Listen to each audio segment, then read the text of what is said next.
Hello guys. तो आज मैं डिस्कस करने जा रहा हूँ एडमिसिबिलिटी और रेलेवेंस के बारे में। I will be discussing about admissibility and relevance according to Indian evidence act. So basically Indian evidence act शुरू करने से पहले, before starting Indian evidence act, we need to understand what kind of evidences are relevant and whether they are admissible or not.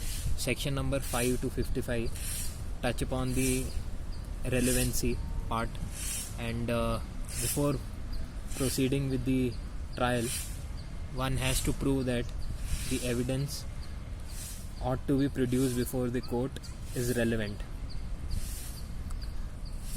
Therefore, it can be said that all relevant evidences are admissible.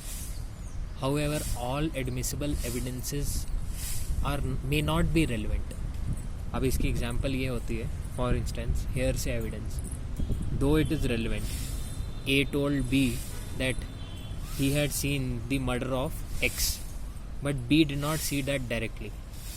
So it is an hearsay evidence. It is very relevant, but it is not admissible.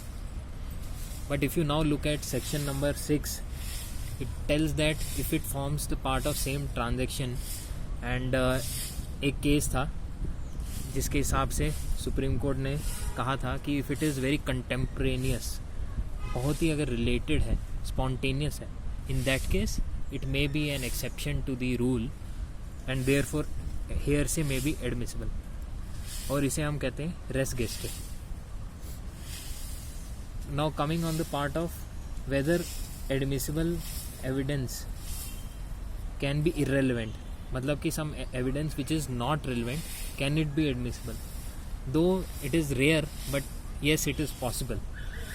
Probably अगर आप किसी witness को contradict करना चाहो, उसकी credibility या character को, you want to malign his image, trustworthiness and credibility before the court, you may bring some irrelevant fact related to that witness, but if it is sufficient to discredit him, then it is admissible.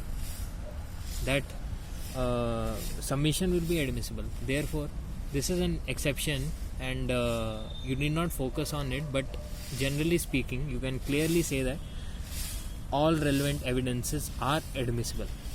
Thank you.